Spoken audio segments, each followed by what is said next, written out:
Yesu ashimwe cane, ndabahaye kaze ku Muco w'Ijambo Ministries. Mbona gushimira abantu mwese mukunda kubana natwe mu biganiro vyacu vya misi yose, harimwe mwakoze sabone, nshimira bivuye ku mutima abantu mukunda gukurikirana ibiganiro vyacu mugafata umwanya mukumviriza ikiganiro kuva gisanguye mukagiheze hama mukagisangiza abandi. Imana ibahe umugisha, kandi ndazi yuko ibiganiro biriko birabafasha cyane gose. Yesu nashimwe. Ni vyiza gusangiza abandi ibiganiro, ariko mu vy'ukuri mbere yuko usangiza abandi iyi link, banza umvirize wewe, hama ubone gusangiza abandi ivyo wumvirije. Ntutore link hama ngo ucihereza abantu gusa nawe utarumviriza. Oya, banza wumvirize hama link uyiheze n'abandi. Yesu nashimwe, kugira ngo tugendane twese tuzinanye canke dutahurana. Yesu nashimwe. Rero Imana iguhe umugisha. Ibiganiro vyacu bishingiye muri Zaburi 119 ku murongo 105. Ijambo ry'Imana ni itara, kandi ijambo ry'Imana ni umuco. Rero twebwe turi mu nzira yo kuja mw'ijuru, turi mu rugendo. Yesu nashimwe. Rero ijambo ry'Imana ritegerezwa kutubera itara kugira ngo tumenye inzira tuba turiko turacamo. Nimba ijambo ry'Imana rikubereye itara rikakwereka ko ikintu ari kibi, ntushobora kugikora. Yesu nashimwe. Burya itara turikeneye kugira ngo tubone ahantu tuba turiko turaca. Hari umwijima kugira habe umuco, hama twebwe tugende tudatsitara, tudahura n'ibintu bibi, amahwa, ibicupacupa biba biri mu nzira. Yesu nashimwe. Rero niyo mpamvu dukeneye ijambo ry'Imana ritubera itara mu buzima bwacu bwa misi yose. Apana gusoma, apana kuja gusenga gusa ngo pastori yansomeye. No, ijambo rihinduke ubuzima bwacu, ijambo rihinduke ivyo kurya vyacu. Yesu nashimwe. Kudufata isahani c'ivyo kurya, kudufata igikombe c'icayi n'ibindi, reka ijambo ry'Imana naryo rigire uruhara mu buzima bwacu nk'ivyo kurya, nk'igikombe c'icayi, nk'igikombe c'amazi. Yesu nashimwe. Aho niho dushobora kubona canke gutahura inzira zose tuba turiko turacamo. Yesu nashimwe. Uyu munsi tugiye kuganira ikintu kiraho, ariko mbere yuko dusangura, reka aho turi twese dusengane Imana. Mana, mu izina rya Yesu Kristo, guhaye icubahiro, agushimye Mana. Icubahiro ni icawe kuko uri Imana, uri hejuru ya vyose. Mana, kano kanya twishize mu maboko yawe, twishinganishije mu maraso ya Kristo Yesu. Mu izina rya Yesu Kristo, uburinzi bwawe utubeko mu izina rya Yesu Kristo, urukingo rwawe rutubeko mu izina rya Yesu. Mana, uvugane n'imitima yacu. Sengera umuntu wese ariko arakurikirana kano kanya mu izina rya Yesu Kristo, ngo arindwe nawe. Mana, umugenderere, muganirize, umutahuze vyinshi mu izina rya Yesu Kristo. Mana, ndaguhaye icubahiro, ku bugombe bwawe aba ari bwumva. Urakoze, tubisabye mu izina rya Yesu Kristo, umucunguzi wacu. Amen. Ndabahaye kaze kandi. Yesu nashimwe. Tumaze imisi twumva ibintu biriko biraba ku mashengero, cyane cyane mu Burundi ndetse no mu Rwanda. Yesu nashimwe. Ibintu vyo kugara amasengero vyahereye mu gihugu cy'u Rwanda mu misi heze cyane mu mezi aheze, ariko saho honyene no mu Burundi ivyo bintu bigiye gushika, kuko turamaze kubona ibintu vyinshi vyanditswe vy'ibintu bisabwa amashengero kuba kwije mu Burundi, kandi ndizera neza yuko abantu bakurikirana za Facebook, bumviriza n'amakuru, bamaze kuvyumva. Ariko mu vy'ukuri ugiye kuraba ibintu ntivyoroshe. ku buryo ari amashengero makenya azosigara. Mvuze amashengero mumbabarire, mu by'ukuri twakuze twumva ayo ngo n'amashengero ariko vy'ukuri bijya bizusa amasengero. Mu Bwongereza ubu batanguye no kubihindura amaresitora. Kubera iki? Kubera ati abantu bakigenda gusenga, bijya bizu bigasigara nyine biri ngaho bigaragara, abantu bavuga ati reka twikorere business, kuko abajya ntibazoreka kurya kubera amasengero y'ugaho, abantu bajya ntibareka kurya. Navuze ati iki ni ikibanza kinini tugifishe ubusa, reka tuyikoreshe business. Yesu nashimwe. Rero iyo nzu twakoze twumva ngo ni isengero, ariko mu by'ukuri si urusengero. Oya, urusengero Bibiliya ishingira intahe. Urusengero Bibiliya ishingira intahe n'umutima wawe. Izo nyubako nubwo zokugagwa, ntibivuze yuko Kristo atazoguma ari Kristo, kuko Yesu nashimwe. Yesu n'umwami ataganje mu bwami buboneka. Yesu n'umwami atigeze amena amaraso y'abantu kugira ngo abe umwami, ariko Yesu yamenye amaraso yiwe kugira ngo acungure abantu biwe. Yesu nashimwe. Yesu nk'uko nabivuze, si umwami ari mu bwami buboneshwa amaso, ariko n'umwami w'abami aganje mu mitima ya benshi. Ubwami bwiwe nta muntu n'umwe ashobora kubukuraho. Yesu nashimwe. Nubwo wopfa, ubwami bwiwe buguma buganje muri wewe. Yesu nashimwe, kuko Yesu baramwishe ariko harazuka. Uyu munsi ni muzima. Haleluya. Rero nta muntu ashobora kurwanya igikorwa c'Imana cyangwa ubwami bw'Imana bishoboye. Yesu nashimwe, kuko Kristo azoguma ari umwami. Nta muntu n'umwe yamushize ku ngoma, nta muntu n'umwe azomukuraho, kuko nta matora abaho. Yesu nashimwe. Ni umwami w'abami kandi ni washyiraho abami, ariko nta muntu n'umwe ashobora kumukuraho. Yesu nashimwe, kuko yamyeho imbere y'uko ibintu byose bibaho. Yesu niwe yaremye itanguriro, mu gihe itanguriro ryari ritari bwabeho. Yesu yigeze agenda ku ishuri. Yesu ntiyigeze yiga, ariko niwe mwarimu w'igitangaza. Yabayeho kandi niwe munsi agihari. Yesu nashimwe. Yesu ntiyagiye kwiga iby'ubudokiteri, kuvura, oya, ariko niwe muganga. Yamye hari uw'igitangaza kuva mbere kandi n'uyu munsi, kandi azohoraho. Yesu nashimwe. Yesu nashimwe. Yesu nashimwe cyane. Hari ibintu byinshi twavuga kuri Kristo Yesu, hari ibintu byinshi twavuga. Yesu nashimwe. Yesu nashimwe cyane. Turi mu gihe cya nyuma, tuvyemere.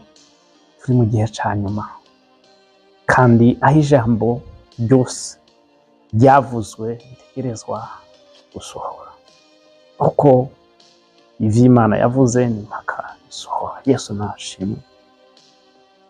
Ugiye ukaraba ibintu biriko biraba muri iyi minsi, ibintu biriko biraba muri iyi minsi birakwereka neza yuko turi mu gihe cya nyuma. Rero nimufunguke amaso, murabe, mumenye igihe aho kigeze, mumenye n'ukuntu mwobaho, mumenye n'ukuntu mwitwara. Mu by'ukuri ibihe uko bihindagurika, nawe niko ukwiye kurondera Imana cyane, kugira ngo Imana ikubwire ukuntu woba muri ivyo bihe, kuko ijambo ry'Imana riravuga neza ngo nta kizoba nk'ibiri umusavyi wanje akabanga. Yesu nashimwe cyane. Rero ku bintu biriko biraba uyu munsi yo kugara amashengero, si mu Burundi honyene, si mu Rwanda honyene, n'ahandi bizoza. Yesu nashimwe cyane. Ariko je nagomba nisabira abantu basenga bicunguze, barabe imitima yabo, kuko ibiriko biraba n'ingaruka zabo. Ibintu biriko biraba n'ingaruka za bamwe mu bantu bitwa ko basenga. Igituma uza kuvyemera ni iki?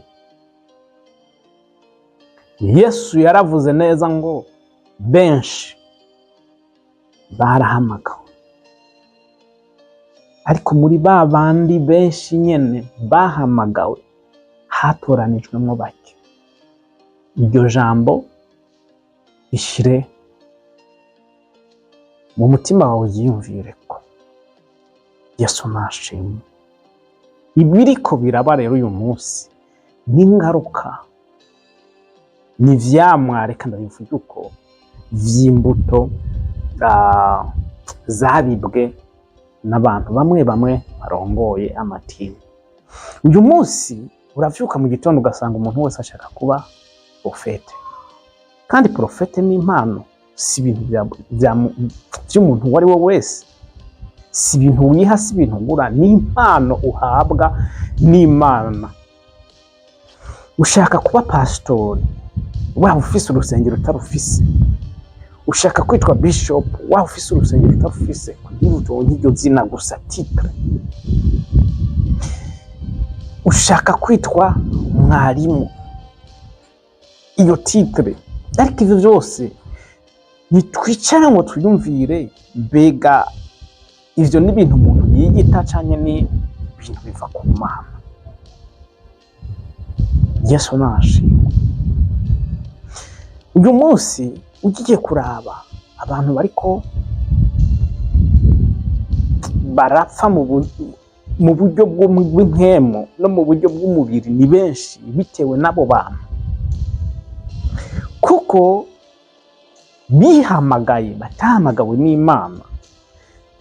Niyo mpamvu ubona bagenda bakanagura n'ayo mavuta kugira bakore ibitangaza vya feke, vy'ububeshi, bitabaho, bitavuye ku Mana, kugira ngo abantu babayoboke, babakurikire.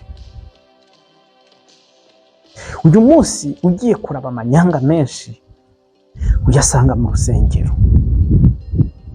Yesu yaje ariko arakubita abantu, abwira ati urusengero rwa data mwaruhinduye isenga ry'abambuzi. Bariko badandariza ibintu byinshi bitandukanye, ariko uyu munsi ubwo rudandazwa rwarahindutse, rwambara iyindi foto. Ubu abantu ntibagenda gushorayo intama, inyoni n'ibindi, ariko bashora y'amazi, badandariza y'ibitambara, badandariza y'amavuta, badandariza y'iyo myunyu, badandariza y'ibintu vyose, ngo nivyo bituma abantu baronka ibitangaza. Bariko barazimiza abantu, banka kubereka inzira y'ukuri, ariko bakabereka ikinyoma.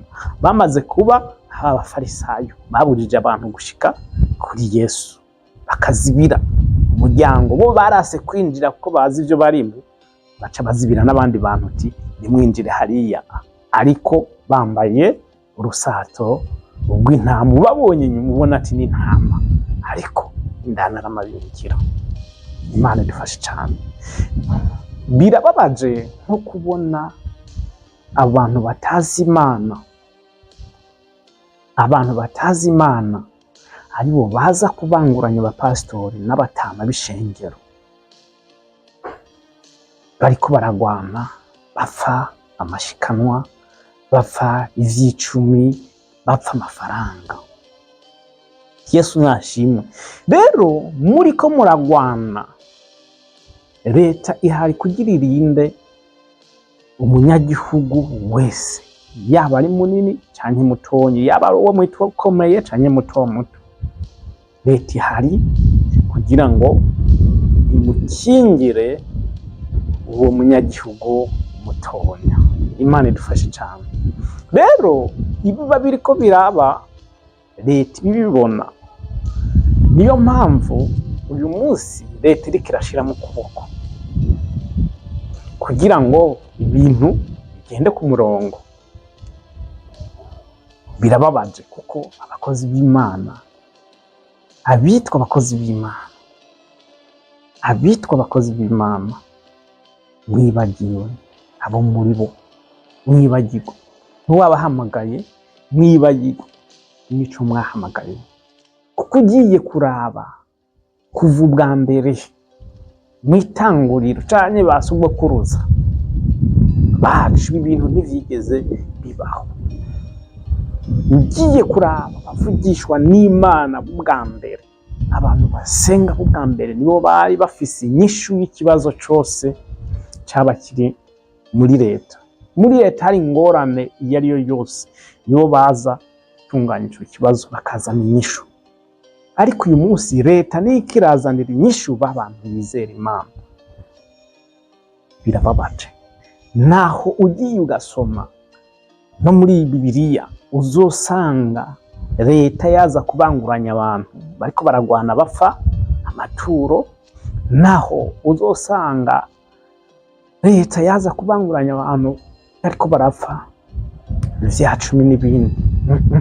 Ibi bintu nubwo vyigeze gushaka kuba mu ntumwa, avuze ati twebwe ico twahamagariwe si ukugabura bino vyo kurya, oya reka dutoranye abantu buzuye mpwemu w'Imana, hama twe tubandanye akazi kacu kivuga butumwa. Aba bantu bagire gutse bagabure ivyo kurya, babigaburira abapfakazi n'imfuvyi. Ariko uyu munsi abantu basenga nibo banyanyasa n'izo mfuvyi.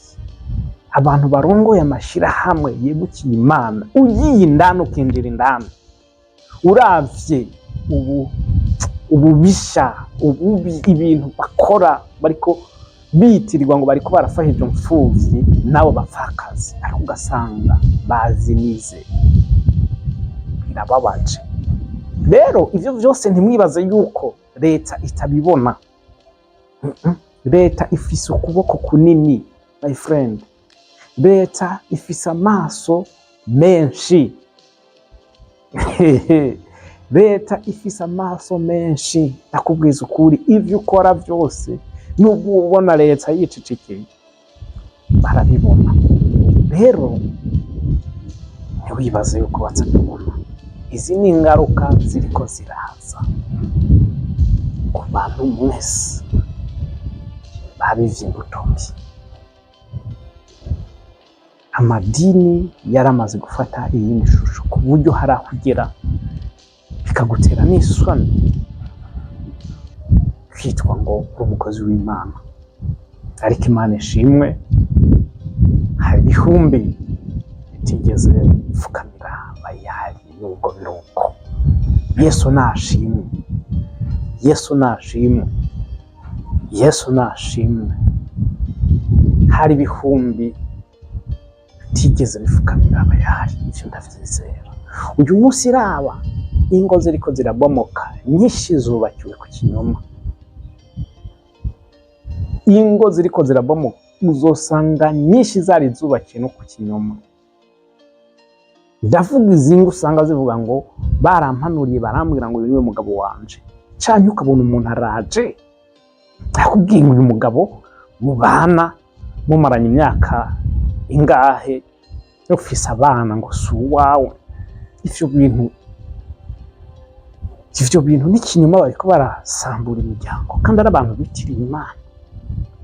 Ngo Imana izoguha isezerano ryawe ngo si ryawe gute? Imana yarivugiye mu ijambo ryayo. Ico Imana yifatanirije ntagire umuntu n'umwe agitandukanye. Umugabo n'umugore bakimara kubana tayari baba baye umuntu umwe. nta muntu n'umwe afise uburenganzira bwo kubatandukanya. Uyu munsi ukumva ngo Imana yarambuye uyu muhanuzi, ubwo buvugishwa ni kubera iki mutabutora mu bushire ku munzani? Ivyera vyose samata, genda ufate ibuye udode ku munyari, uzobona havamwo amata yera derere.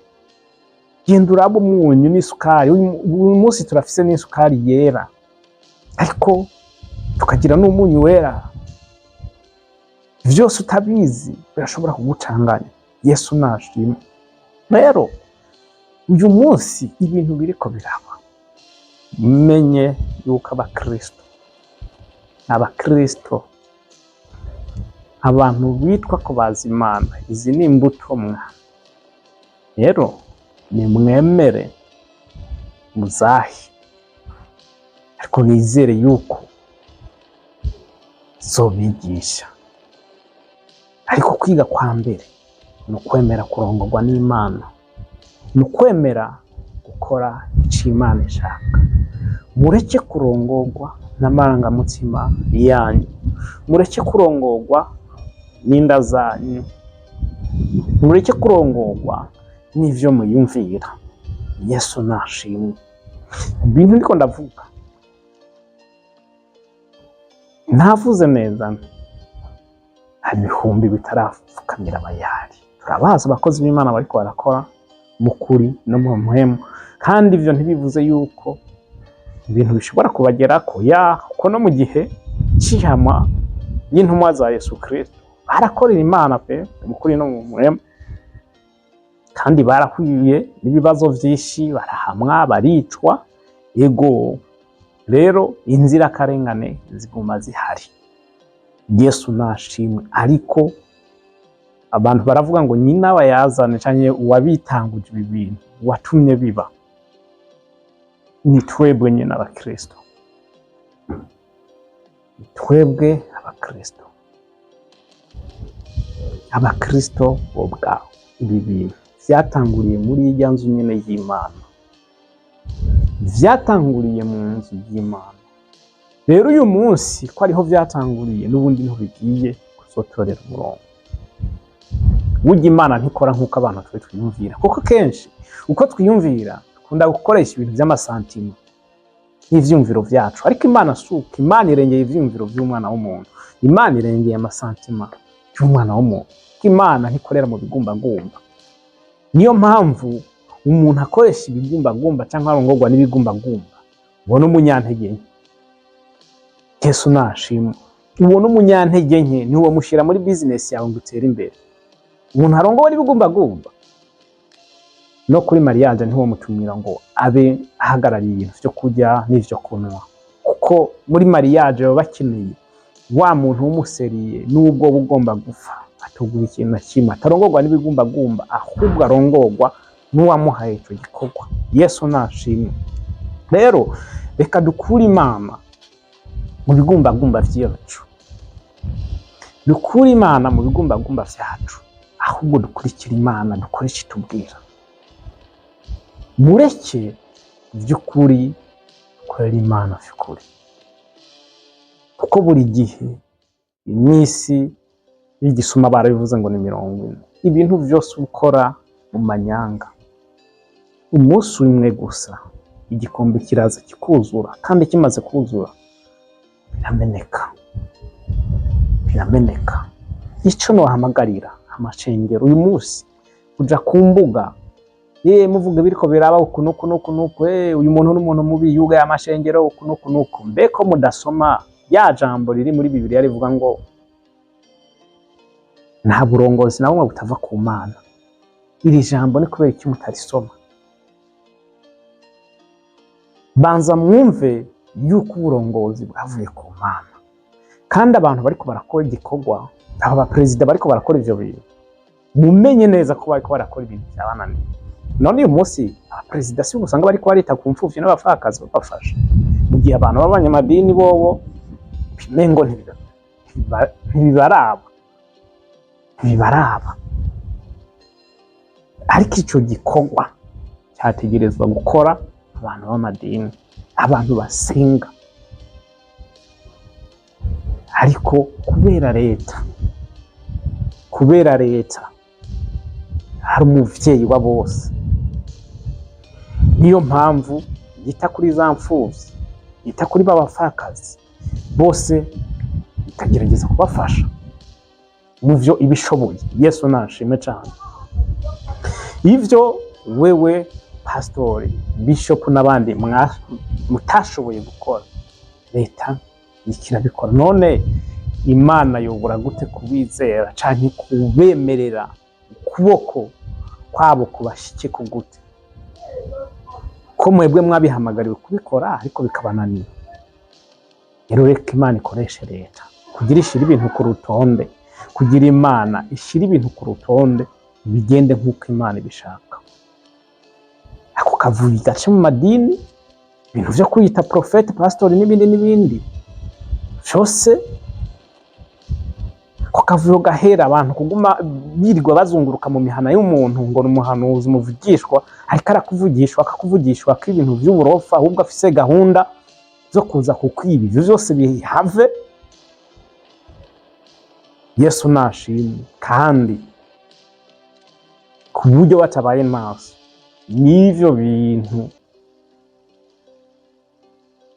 vy'ibibazo vy'ingorane usanga biriko birabera no ku ma YouTube, bahanurira abantu ibintu vy'uburofa iki, n'ivyo bizokugagwa. Abibabwiye, n'ivyo bizokugagwa. Iki n'igihe abantu basenga Imana bakwiye kuyisenga mu kuri no mu mpwemu. Ntushobora gusenga Imana mu kuri no mu mpwemu utazi Imana, kuko Kristo niwe kuri. Yesu nashimwe. Rero kugira usenga Imana mu kuri no mu mpwemu, ubanza kumenya neza Kristo, igikorwa yakoze ku musaraba, kigashika mu buzima bwawe, kikakunyengetera neza, ukabicare mu gishasha ugahinduka. Umaze kumenya ukuri, niho mpwemu yera akurongora mu gusenga kwiwawe. Yesu nashimwe. Rero iri jambo dusanga muri Yohana 4:24, gusenga Imana mu kuri no mu mpwemu si ibintu vy'ivyumviro, no, Yesu niwe kuri. Ntushobora gusenga Imana mu kuri no mu mpwemu utazi Kristo. Umaze kumenya Yesu ko ari we kuri, umenya nuko ubana nuko umusenga. Yesu nashimwe. Mpwemu yera aca kurongora ukuntu usenga, ugasenga mu mpwemu no mu kuri. Mu yandi majambo, ugasenga Kristo umuzi, ugasenga urongowe na mpwemu, kuko mpwemu yera ntashobora kukurongora mu gusenga utazi Kristo. Rero ivyo ntushobora kubimenya utari umwana w'Imana.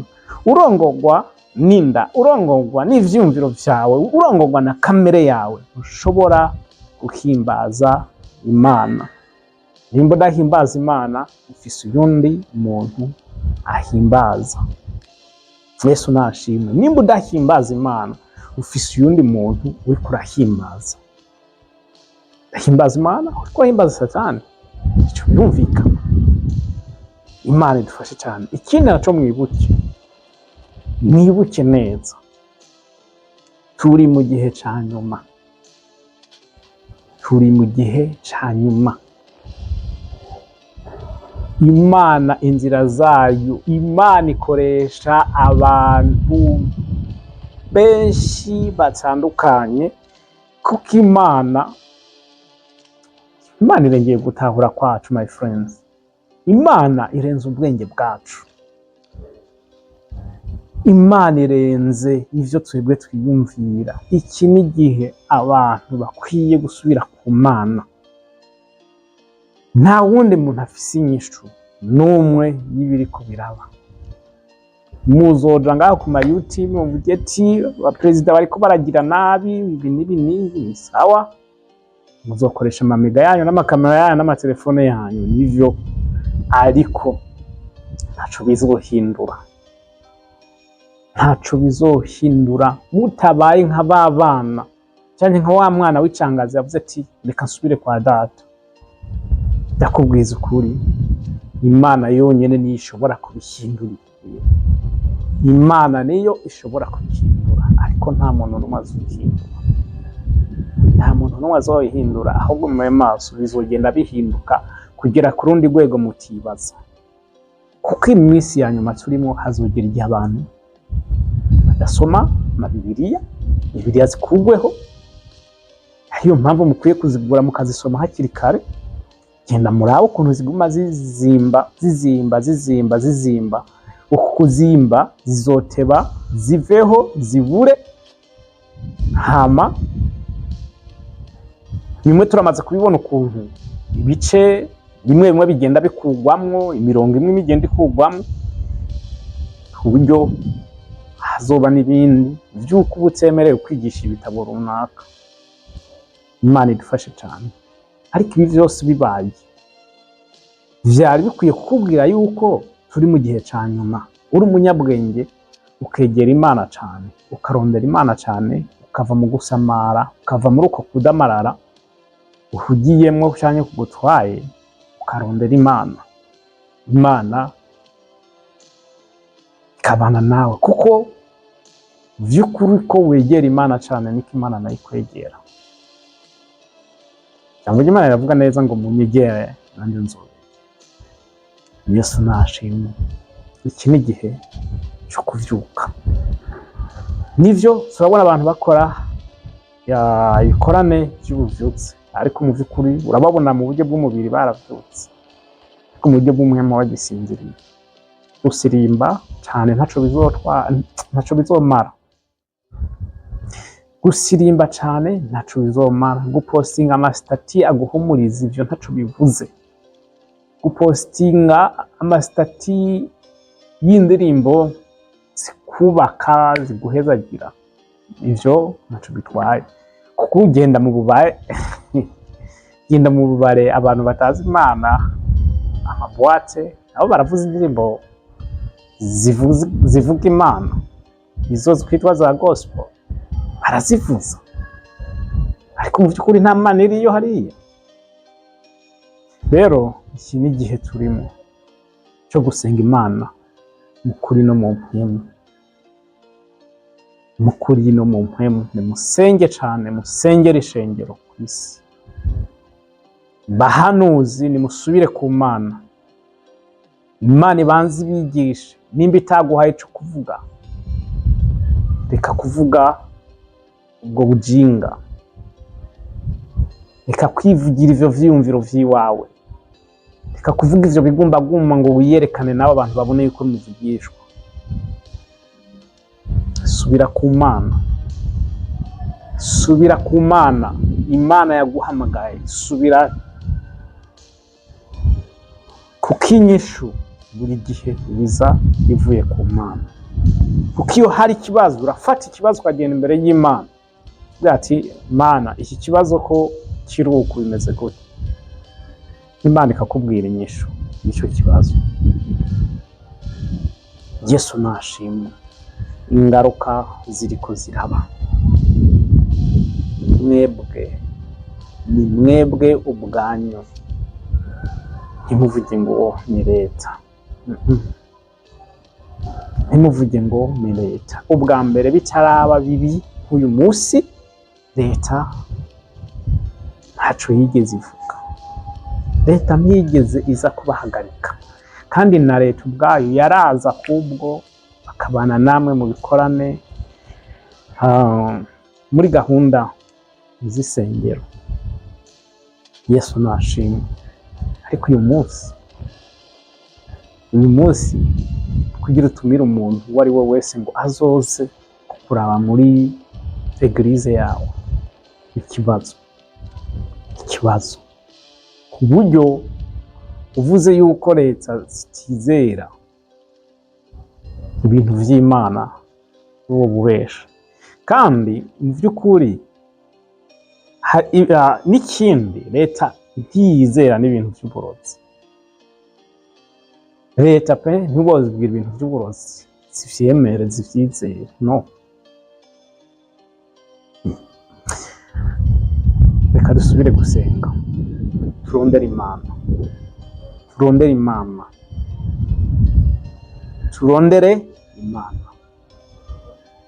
twambaze Imana, nivyo inyubako zizokugagwa nivyo, ariko ugihumeka impwemu y'abazima vy'ukuri Kristo ari muri wewe. Rero niwe aca bugufi ugasubira kuri we, azokwakira kandi azogukoresha, kandi uzoguma umusenga.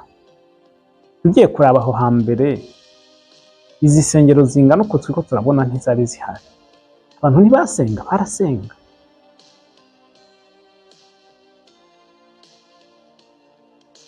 Umenye yuko iyo hari kopi, umenye yuko original yabanije kubaho kopi itarabaho. Rero umuti nta wundi gusubira gusenga. Mana nguhaye icubahiro muri kano kanya, urakoze kubw'ijambo ryawe mu izina rya Yesu Kristo. Sengeye Mwami Imana umuntu wese yabanye nanje mu kino kiganiro, mugirire neza, muhe umugisha Mana, mukore ku maso abone gutandukanye nuko yabona. Singa kugira ngo umwuzuze mpwemu wawe Mwami, kugira ngo mpwemu wawe amurondore, arondore umutima wiwe, amwereke bitameze neza, kugira ngo amutunganye rwose. Kuko Mana tuba tumeze nk'izahabu ziba ziri mu ruganda ziko ziratunganywa, dutunganywa buri munsi Mana bagirire neza. Ahezagiye Uwiteka Imana mashengero yakomeze muri kino gihe, yuzuza imbaraga mu izina rya Yesu Kristo. Mana usuke umuvyuro wawe muri yo mu izina rya Yesu Kristo.